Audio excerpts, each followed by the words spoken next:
I'm going to start this story right where everything broke, because honestly, I still can't believe it happened. Picture this, I'm sitting in the plush, ridiculously oversized leather chair on my rich Uncle Malcolm's private jet, a G650 or something equally absurd, and he's already made me feel like absolute garbage just for existing near his wealth. He'd leaned over, his voice a low, condescending hiss, and said, "Look, kid, this isn't Coach. Don't touch a single asterisk thing. Everything here is custom, and you definitely can't afford to break it. Just sit still and be quiet." His tone made me feel like I was a stray cat he'd begrudgingly allowed into his pristine living room. I was already miserable, counting the seconds until this business trip, which he'd forced me onto, was over. But then, the pilot, this very stern-looking woman with a military haircut, came back into the cabin. She had my driver's license in her hand, which Uncle Malcolm had insisted she take to check against the manifest, as if I was going to try to sneak onto his asterisk plane. She slid the ID into a reader on the wall near the cockpit door. The soft ambient cabin lighting immediately cut out, replaced by a sudden, jarring **RED*** glow that flashed violently around the jet. A loud, computerized voice boomed through the speakers, making Uncle Malcolm practically jump out of his seat. The voice said without inflection, **, alert, Valkyrie asset, passenger requires full security protocol, activating level 5 protection, **. Uncle Malcolm's jaw didn't just drop, it looked like it disconnected from his skull. He stared at me, then at the flashing screen, then back at me, his face going from condescending smugness to a sickly, ashen white. Before either of us could even formulate a single, coherent question, I felt the unmistakable rumble of heavy machinery outside. I looked out the window, and I swear to God, 2 massive, intimidating F-22 Raptor fighter jets, one on each side of the runway, rolled into view, their canopies gleaming in the sun. Then the pilot, now standing ramrod straight and looking directly at me with a kind of terrified respect, spoke into her headset and then delivered the line that vaporized my entire world. "Ma'am, your personal protection detail is ready. We have a clear path for immediate departure." Uncle Malcolm just gasped and sputtered, "P protection detail. What the hell is going on? Who are you?" So I'm asking you right now, before I tell you the whole unbelievable story, was I wrong for keeping this colossal secret from my family, especially when it meant avoiding years of their toxic jealousy and condescension? Tell me if you would have done the same thing. My life, up until that exact moment on the plane, had been a masterclass in calculated mediocrity, and that was exactly how I preferred it. You see, the dynamic in my family was defined entirely by my Uncle Malcolm, the self-proclaimed success story. He had made his fortune in some kind of high-frequency trading firm, which to the rest of us just meant he owned a lot of expensive toys and enjoyed reminding everyone else how poor they were. My parents were hardworking but decidedly middle class, and I was just the artsy cousin, perpetually struggling, living in a small, slightly run-down apartment, trying to make a living as a freelance graphic designer. And that's what I told everyone. The truth was, my real job was something so ridiculously classified, so far outside the realm of normal human experience, that I genuinely couldn't tell a soul, not even my parents. My actual name, the one that triggered the alarm, was Alara Vance, and I was, to put it simply, a hive. You analyst, strategist, and intelligence consultant for a few of the world's most powerful and most shadowy organizations. The term Valkyrie Asset wasn't just a code name, it was a designation for someone whose knowledge and strategic insight were considered nationally critical, hence the immediate mobilization of an Air Force squadron upon Detection. My entire career was built on creating and maintaining this double life. I didn't drive a sports car, I drove a 10-year-old Toyota Corolla. I didn't live in a penthouse, I lived in that small apartment. I even mastered the art of financial struggle. Talk for family gatherings, always talking about a difficult client or a freelance gig that fell through. It was exhausting, but it was necessary. If my family, especially Uncle Malcolm, knew the truth that I controlled vast sums of influence, traveled the world on diplomatic missions, and was briefed on global crises daily, that already unbearable envy would turn into a weapon. They would either try to constantly exploit me, or worse, completely ostracize me out of sheer bitterness. So, when Uncle Malcolm, with his usual patronizing air, called me up last week and insisted I fly with him to a conference in Geneva because he needed a competent assistant to organize his presentation slides, I saw a perfect opportunity. I could spend a week watching him, a man who thought he was at the pinnacle of power, while knowing that his G650 was essentially a pigeon compared to the state of the art surveillance and communication systems I had access to on a daily basis. I accepted, putting on my best meek, grateful voice, and endured his entire 2-hour lecture on how to dress for success.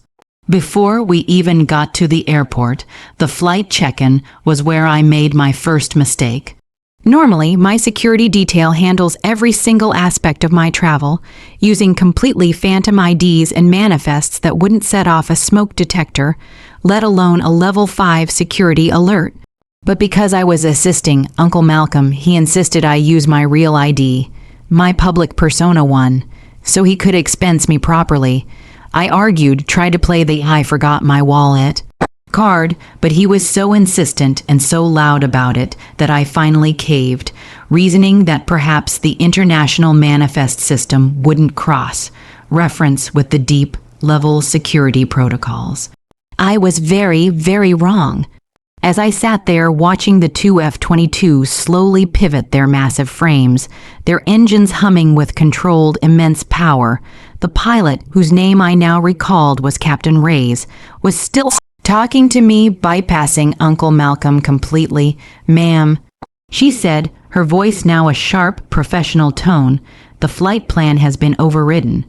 We have new coordinates and an escort to the nearest secure facility. We were notified by air traffic control the second your biometric profile cleared the airport security, but the manifest verification escalated the alert immediately. We are taking off now. The plane lurched forward with a power I didn't know these corporate jets possessed, and we were quickly hurtling down the runway. Uncle Malcolm, bless his tiny, fragile ego, finally found his voice, a squeaky, high-pitched noise. "Hold on, wait, you can't just change the flight plan. I have a major meeting who authorized this. I own this plane, this is illegal." He looked at Captain Reyes, who didn't even acknowledge him, and then he turned his frantic gaze on me.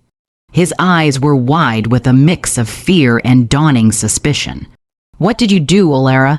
Did you bring some kind of contraband? Is this about those stupid graphic design contracts? Did you steal something? This is the moment." I was sitting there, caught between maintaining the carefully crafted lie of a lifetime and the immediate, terrifying reality of 2 supersonic fighter jets escorting me to an unknown destination. The plane had already tilted and was rapidly ascending, the earth shrinking below us. Uncle Malcolm's face was inches from mine, his breath smelling of expensive coffee and panic.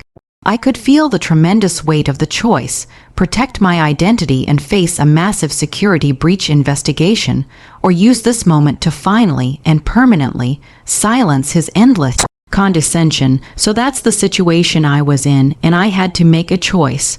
Before I tell you what happened next and what I said to him that changed our relationship forever, I want you to pause and comment below what you would have done in my shoes.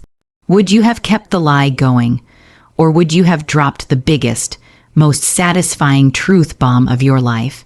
I took a deep breath, and I let the lie die. I looked Uncle Malcolm directly in his panicked, beady eyes. I didn't raise my voice. I spoke in the calmest, most authoritative tone I have ever used. Uncle Malcolm, I said, and the way I said his name felt different, imbued with a newfound, undeniable power. I didn't steal anything. I didn't bring contraband, and my graphic design contracts are just that, contracts. They are my cover story. They have been for the last 7 years. He scoffed, a desperate, nervous sound. Cover story? For what? What are you talking about, you silly girl? I leaned back into the comfort of the expensive leather, a small, knowing smile touching my lips. The VALKYRIE asset they mentioned, that's me, the level 5 security protocol, that's for *me*, the F-22 escorts, they aren't here for you, uncle, they are my protection detail.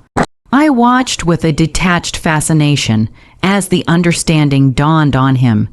He opened his mouth to protest, but I didn't give him the chance. I spoke quickly, efficiently, and with the cold precision of a professional strategist. You kept asking me why I was broke, why I drove an old car, why I had a small apartment. I did it to stay invisible. You see this jet? I gestured around the cabin.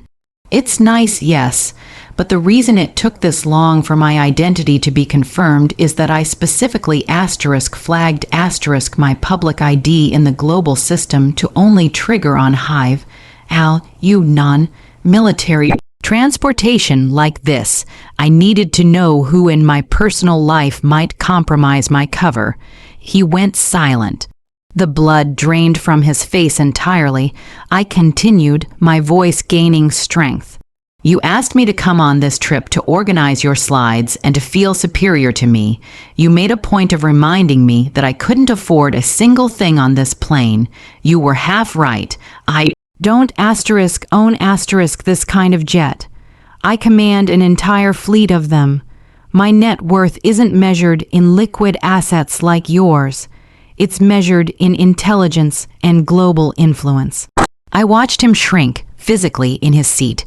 The man who had been a titan of industry and wealth a minute ago was suddenly just a very small, very loud businessman. Captain Reyes, sensing the shift in the cabin, passed me a secure satellite phone. Ma'am, the secretary is on the line. He's requesting a briefing on the mission compromise. I took the phone and nodded at her. Before putting it to my ear, I turned one last time to my uncle. You invited me and you insisted I use my real ID. You compromised my cover. Don't worry, I'll have my team clean up the mess and handle the FAA reports. You won't be in trouble. But understand this, I don't need your approval, your money, or your condescension. My life is bigger than your entire world. I put the phone to my ear, a professional demeanor snapping into place. Ilara Vance, secretary, put him through. I spoke for the next 5 minutes in clipped, technical language about security protocols, mission rerouting, and asset containment. I used acronyms and terms that went so far over Uncle Malcolm's head that he literally just sat in stunned silence, a broken man in his own ridiculously expensive chair. When I hung up, Captain Reyes was already prepping me for descent into a military airbase, not Geneva. The last thing I heard from Uncle Malcolm as the massive, silent bay doors of a hangar slid open to receive us, with the 2 F-22s landing gracefully behind us, was a whispered "You were the one who bought that building in Manhattan last year, weren't you?" I just looked at him and said, "I bought 3, Uncle. You missed that on your radar." I was immediately escorted off the jet and into a waiting black sedan, leaving my uncle alone on his private jet, his business trip ruined, and his entire perception of his family and his success utterly shattered. I never saw him quite the same again. His condescension was gone, replaced by a deep-seated, respectful fear. He never mentions his money around me. He actually asks for my advice now. The family is still in the dark, and I'm back to my struggling freelance life. But sometimes, when I'm leaving a family gathering, I see him watching me, and I know he remembers those 2 fighter jets rolling up for his artsy cousin. It was a hell of a way to end years of manipulation, and honestly, I don't regret it for a second. The peace and respect I gained from that one dramatic confrontation was worth the security headache. Sometimes the biggest power you have is the secret you keep, and the biggest satisfaction is in choosing the perfect, most undeniable moment to reveal it. Like this video, if you were on my side, and think Uncle Malcolm finally got what he deserved. Subscribe for more stories like this, because trust me, I have a few more that are just as unbelievable. And please, share your final thoughts on this whole mess in the comments section. Did I handle the situation well, or should I have just stayed quiet? I'll see you all in the next story.